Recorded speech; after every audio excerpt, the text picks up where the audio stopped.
Old School Runescape players, have you ever been to the falconry to train hunter? You have your falcon, it picks up those innocent little cute creatures, kills them with its claws, and then brings them back to you for hunter experience. While doing that, have you ever wished, hey, I wish I could get a bird on my arm to catch fish this way so I don't have to fish them myself? No?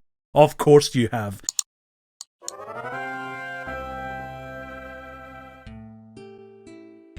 This place looks nice and quaint, and it would be if there wasn't 600 people here testing out the new update. But it looks pretty cool, and the music. Oh, it took a turn. It was nice and peaceful, and then it had a drop, you know. It's like Sea Shanty 2. Let's speak to Alry. Aerial fishing is a brand new type of fishing in Old School Runescape that came out with the release of the Kebos Lowlands. The new method is pretty click intensive and gives both hunter and fishing experience, and if you cut up the fish afterwards, it can also give you cooking experience. Here we are on Alry the Angler's island where this skilling method takes place, and this is the little bird that helps you. It's not a falcon, it's a cormorant. The island is located in the middle of Lake Mulch, which is to the west of Krend and Shazayan, and to the east of the new Kebos Lowlands. It can be accessed via any of these 3 transportation docks, and the fastest way to get to one of those is by either A, using a skills necklace to the farming guild and running down, or by using the fairy ring code DJR, it's in the game, then running southwest to the dock. I think the fairy ring one is a bit faster, but it means you have to equip a drayman staff when you're doing this fishing method, which isn't ideal. When you get to the dock, just board buoy. Easy peasy, no problem. And that's how you get here on the island. Now it's time to get to the points of the video title, aerial fishing. Is it worth it? And a quick guide. In order to do both of those things, I need to experience this for myself. So I'm going to give it a go and just play around with it for a little bit, then I'm going to time 1 hour and do it for 1 hour straight to get XP rates, work out the kinks and be able to do it fairly efficiently so I can teach you guys and show you guys if it's worth it. Can I have a go with your bird? Oh wait, I need to empty my hands first. Okay. Get bird. Let's have a go with your bird. Didn't cost me money like in the falconry. Pretty sure that cost you money to get into. It wouldn't be fair to send a cormorant out with nothing to reward it. Do I need to take a worm? Oh, 65 fishing and 900 XP. Holy moly. Catching a mottled eel. Okay, I've got some fish chunks that give me a little bit of cooking XP, but I'm 99 cooking, so it doesn't matter. This method is actually really good for me because I'm not 99 fishing and I need hunter levels. So I can do this to get 99 fishing and a bunch of hunter XP. Each time you send out your bird to catch a fish, you have a 1 in 100 chance to get a mulch pearl, which can be used to buy some cosmetic items from Alry the Angler. The best thing being the fish sack. You can buy a fish sack. You can also get equipable rods, like a fishing rod that's equipable, equipable fly fishing rod and an equipable barbarian rod. But screw that stuff. Fish sack. I want a fish sack. Look at this thing. Look at this guy. Look at this monster. When fishing with your cormorant, there is a very slim chance that it will return with an extremely rare golden tench. This bad boy right here. I don't know how rare it is, but I want it. And I want some pearls, and I want the fish sack. I've had enough time to play around. I think it's time to start the 1 hour. Start. Timer.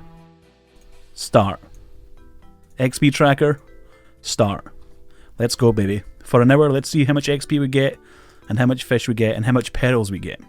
Maybe hopefully get the golden tench, which is apparently really rare, so probably not. Oh, mulch pearl.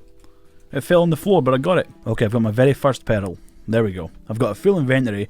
I might cut them up to get more fish chunks for the bird, but if I wanted to empty my inventory, I don't need cooking XP. I think it's just worth dropping it, honestly. It's way faster with shift click drop, you just spam click. I'm 37 minutes in. I don't really want to spoil anything right now as to how much XP I've got and stuff, but I did get a clue ball. So you can get clue balls from doing this fishing method. There's less than 1 minute left on the timer, and I've been doing this non-stop, and I've been enjoying it. This timer has actually gone by pretty quickly, which is a good sign that it's enjoyable and that I don't mind doing it. And that's it. Time's up. I just finished an inventory. That's good timing. How much XP did we get in 1 hour? Here is the XP rates. Total fishing XP gained in 1 hour, 30.2k. Total hunting XP gained in that time is 39.1k. And those rates are with 96 fishing, and 72 hunter. If I stopped to cook or cut every single inventory of fish, the XP rates of the fishing and hunter would be lower, but the cooking one would be higher. So this is definitely worth it for someone who wants to train fishing and doesn't have 99 hunter. It's a decent fishing method to train, but it's very click intensive, but because of that you also get hunter XP. A fair amount of hunter XP. I was getting 40k per hour. If you're someone who really just wants hunter XP, this method definitely isn't worth doing if you're going for 99 hunter. It's way slower than all of the higher level hunting training methods. Are you in your 20s and have zero savings and are terrible with money? If yes, buy a t-shirt.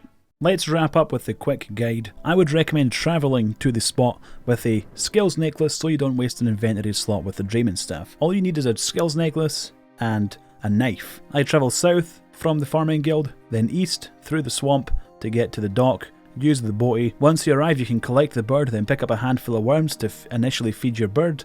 After that, begin to cut fish every now and then to have fish bits to feed your bird so you can just keep going. Otherwise, shift click drop all of the food in your inventory. Some handy things to note are that if you send out your bird to a fishing spot that disappears, you will still get XP for your bird travelling to that fishing spot even if it disappears after you click on it. If you click on a fishing spot, then begin to drop food in your inventory. Let's say you have one more inventory slot. You click on a fishing spot, your bird flies out.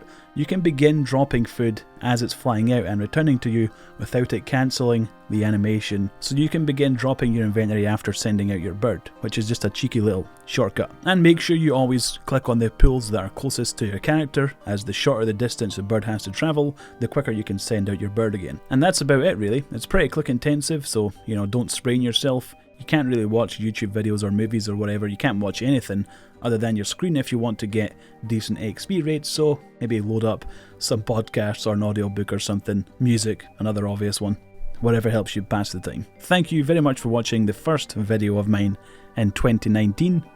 I hope to see you again. Goodbye. Hey guys, thank you for watching that video. I really appreciate it. If you want to subscribe, you can hit this profile picture icon here, or just below the video you can hit subscribe there, and make sure you hit the notification bell so you know when I upload a new video. If you're interested in my most recent upload, there it is in the top right, and if you want to support the channel and get something out of it, there's a merch store, buy some cool looking stuff.